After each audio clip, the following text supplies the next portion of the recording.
Ce sujet, je l'ai étudié à partir de 1964 avec des historiens remarquables, André Nouchy et Max Gallo. De plus, avec un oncle prisonnier de guerre et une tante veuve d'un officier allemand mort sur le front russe, je n'ai cessé d'approfondir mes connaissances à ce sujet. C'est pourquoi je suis stupéfait qu'aujourd'hui encore, on nous dise qu'en 1933, les pleins pouvoirs ont été accordés à Hitler légalement, voire démocratiquement, comme si la majorité des Allemands avaient voté librement et massivement pour Hitler. Tout cela est faux, et il s'agit d'une très grave imposture historique. Certes, Hitler a été nommé légalement chancelier le 30 janvier 1933, puisqu'il a été nommé par décret présidentiel signé par le président de la République von Hindenburg. Mais on doit s'interroger sur cette nomination car elle a signé l'arrêt de mort de la République et de l'État de droit en Allemagne. Et d'abord, dans quel contexte Hitler a-t-il été nommé ? Celui d'une crise économique, sociale et donc politique d'une gravité sans précédent. La misère, l'insécurité et la violence règnent alors avec près de la moitié des travailleurs en chômage total ou partiel. Et ensuite, par qui Hitler a-t-il été nommé ?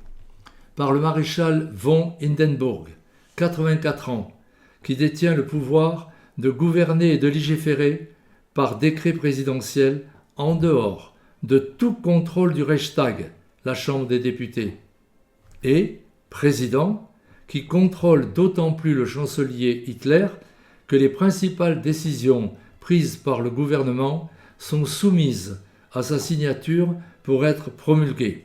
Le peuple allemand, n'ayant ni accordé la majorité aux nazis, ni été consulté par référendum, ce n'est qu'à la suite de 2 crimes politiques d'État qu'Hitler arrive à s'emparer des pleins pouvoirs le 23 mars 1933, 52 jours plus tard. Comment expliquer tout cela ? D'abord, en remontant à la crise de 1929, car, sans elle, Hitler n'aurait pas été nommé chancelier et il n'aurait donc pas pu instaurer ni sa dictature personnelle, ni son criminel régime nazi. Et qui est Hitler en 1929 ? Le chef d'un petit parti d'extrême droite, n'ayant obtenu que 2,6% des voix et dont l'objectif est de s'emparer du pouvoir d'État. Sa tentative réprimée de coup d'État en 1923 lui a valu non pas la peine de mort prévue, mais une condamnation à 5 ans d'emprisonnement, ramenée à 1 an, au cours duquel il a rédigé son ouvrage Mein Kampf, Mon combat, ouvrage où il précise ses objectifs et son idéologie fanatique. D'une part, une idéologie totalement raciste et antisémite, à savoir que la race supérieure allemande doit asservir toutes les autres races, dites inférieures, par exemple les Français, voire les exterminer, notamment les Juifs et les Tziganes, et, d'autre part, une idéologie anti-marxiste virulente, caractérisée notamment par sa haine mortifère des syndicalistes, des socialistes et des communistes, et ouvrage dans lequel il précise sa volonté impérialiste d'une grande Allemagne germanophone, colonisant militairement le reste de l'Europe, avec comme objectif l'anéantissement de la France. Au début des années 1930, la crise économique s'amplifie en Allemagne et engendre un puissant lien de cause à effet. À un taux de chômage qui progresse de 8,6 à 43,8%, soit une multiplication par 5, correspond une très forte progression des voix obtenues par le parti nazi. de 2,6 à 37,4% en juillet 1932, soit une multiplication par 14 en seulement 4 années. Aux élections du 6 novembre 1932, le parti nazi a reculé de 4 points, mais demeure le premier parti avec 196 élus. De plus, Hitler a le soutien du Petit Parti populaire national, 51 députés, dirigé par le magnat Hugenberg, qui le finance et dont la presse lui est favorable. Parti de droite qui a la confiance du président Hindenburg, qui garde comme chancelier un de ses dirigeants, le transfuge von Papen, qui est favorable à la présence de ministres nazis. Quant au Zentrum, le parti catholique qui a obtenu 70 députés, il est dirigé depuis 1928 par le prêtre Ludwig Kaas, bien introduit au Vatican et moins hostile à Hitler que Brüning.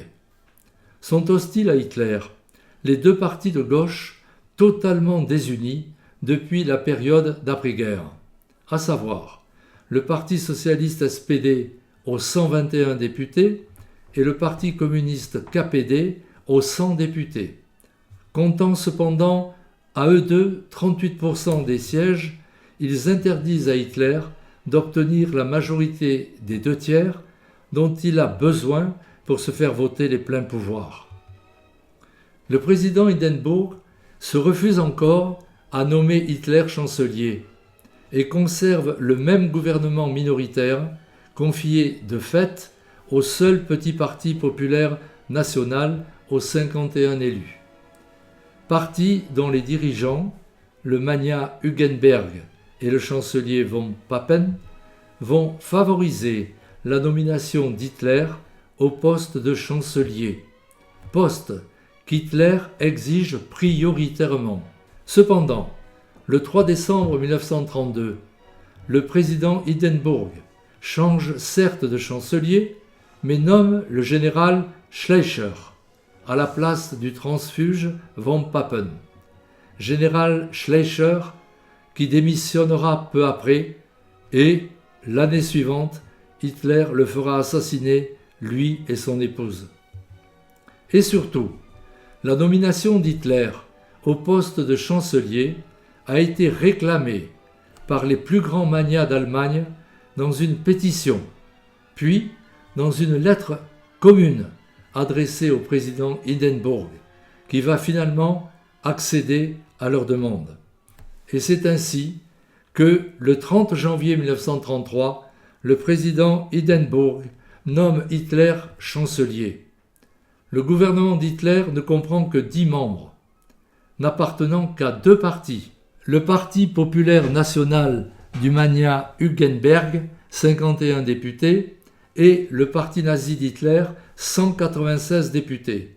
Un gouvernement minoritaire ne représentant que 42% du corps électoral et dont l'exécution des décisions est suspendue à la signature de décrets présidentiels. Comment Hitler et les nazis vont-ils s'y prendre pour obtenir les leviers de commande leur permettant d'instaurer leur dictature? Ce gouvernement comprend donc Hitler qui en est le chef, 7 ministres de droite, dont von Papen, vice-chancelier, et le magnat Hugenberg, et 2 ministres nazis seulement, Frick et Göring, mais 2 ministres qui contrôlent les postes clés du maintien de l'ordre, avec en plus l'utilisation des sections d'assaut du parti nazi. Frick pour toute l'Allemagne et Göring en Prusse. De plus, Göring est aussi président du Reichstag et sa résidence officielle communique directement par un souterrain secret au bâtiment du Reichstag. En fait, un véritable tunnel par où vont passer les hommes du parti nazi chargés d'incendier la totalité du Reichstag dans la nuit du 27 au 28 février 1933. Incendie attribué aussitôt aux communistes du KPD et permettant à Hitler d'obtenir du président Hindenburg un décret suspendant toutes les libertés publiques.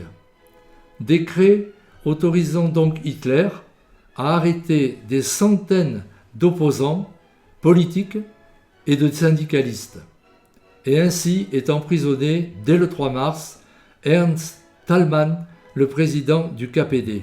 2 jours seulement après sa nomination, Hitler a obtenu du président Hindenburg le décret de dissolution du Reichstag et l'organisation de nouvelles élections pour le 5 mars.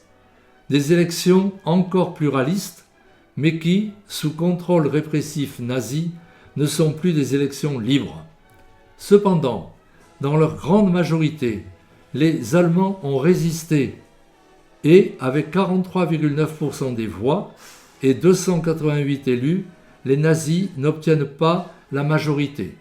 De plus, avec leurs alliés du Parti populaire national, 52 élus, ils n'obtiennent pas la majorité des 2/3 nécessaires pour faire voter les pleins pouvoirs à Hitler.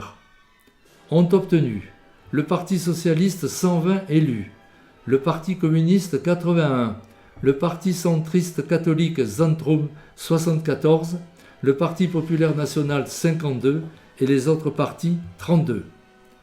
Que va faire Hitler pour instaurer sa dictature personnelle?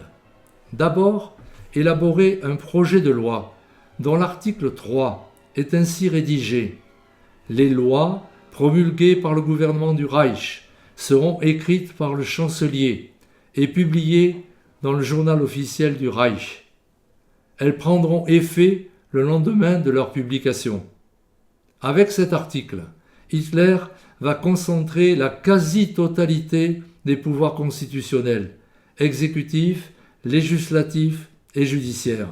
Pour obtenir la majorité des 2/3, le chancelier Hitler commet un deuxième crime politique d'État.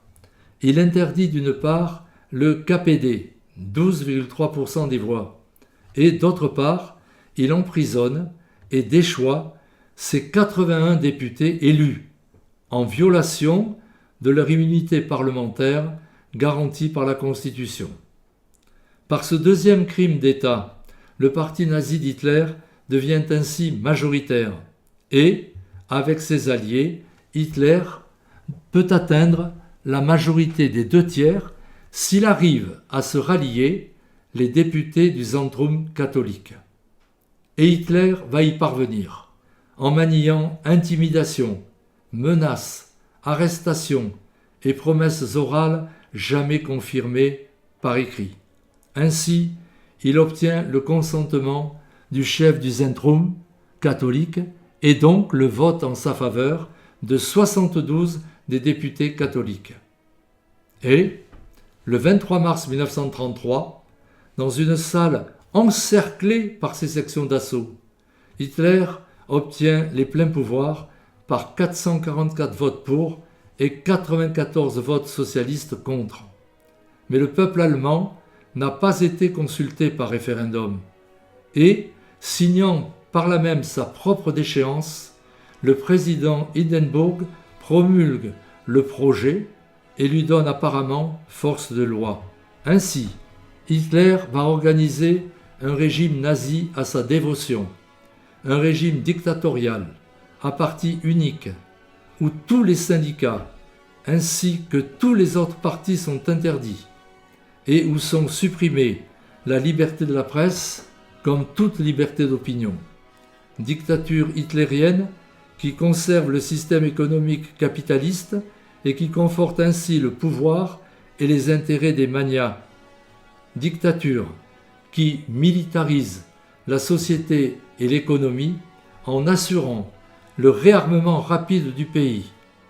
Dictature qui remet en cause les traités et organisations internationales en avançant ses revendications territoriales impérialistes.